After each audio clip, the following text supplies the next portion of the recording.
Can I help you? Why, yes, you can. I'm here to report a terrible crime.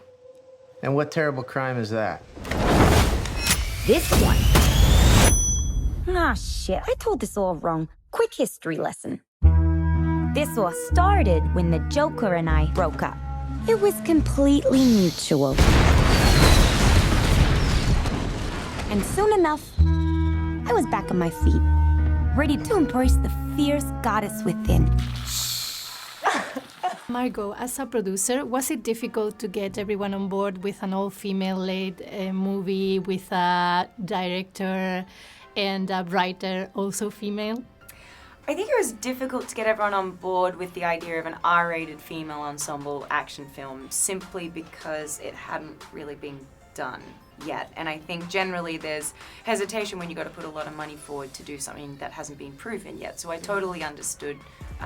I understood the hesitation, and actually I'm just so happy that the studio did agree to do this film and have a second-time young female director at the helm and really believe in it and push it forward. I think it was pretty impressive that they took that chance, and hopefully it's successful and people keep doing it.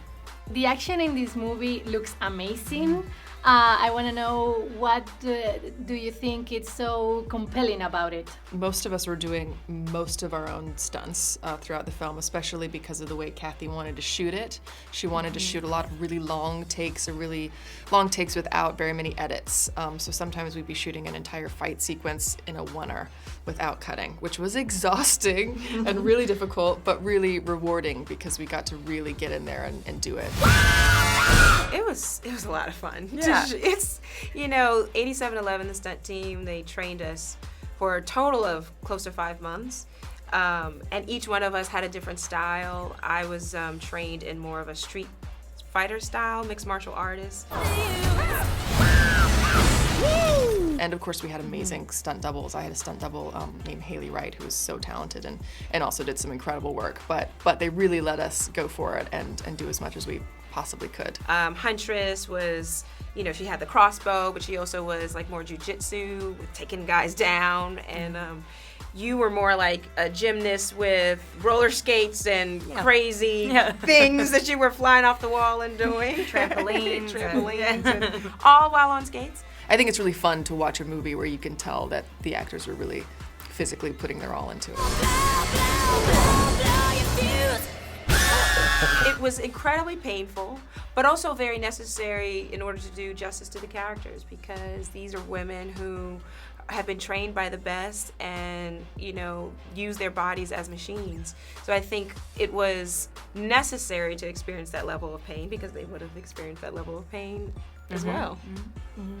And I definitely learned a lot of the stunt choreography in less than 30 minutes, which was interesting and fun, and a bunch of men just picking me up and slinging me everywhere. And my stunt double was great too, Marcella Bogg.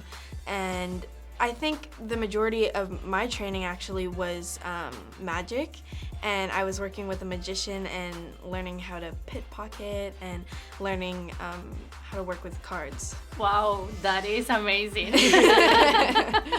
What would you say to those male DC fans that aren't so eager to watch an all-female lead movie?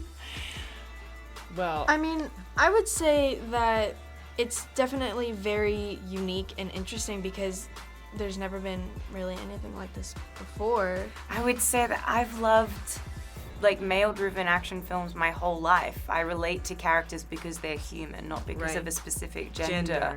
And dudes are gonna come see this movie and find themselves in these characters and the situation, because it's just on a basic human level, the question of what would I do if I was in that situation? Yeah, maybe I would have done that, or maybe I'm shocked that they did that and I'm intrigued. So, and it's for everyone. I mean, I don't think it's certainly empowering to see women on the screen performing these characters and being badass and fighting and all those things, but I don't think there's anything about the film that excludes the male experience at all. I think these women are just really fun to watch.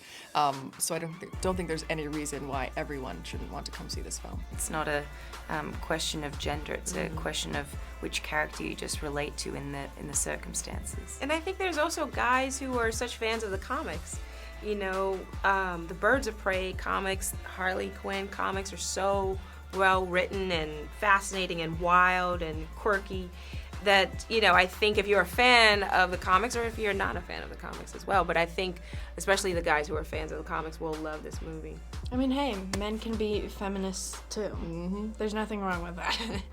It's been hinted in the comics, but is Harley Quinn bisexual in the movie or in the screen? And would you like to explore that a bit more? I've been pushing to do a film with Poison Ivy for a long time. She's a character I love, and I love the relationship between her and Harley in the comics. I mean, I enjoy the friendship they have, and I enjoy the romantic side, and both comics, different comics kind of delve one side or the other. I'd definitely be keen to explore either versions of a relationship with Poison Ivy on screen.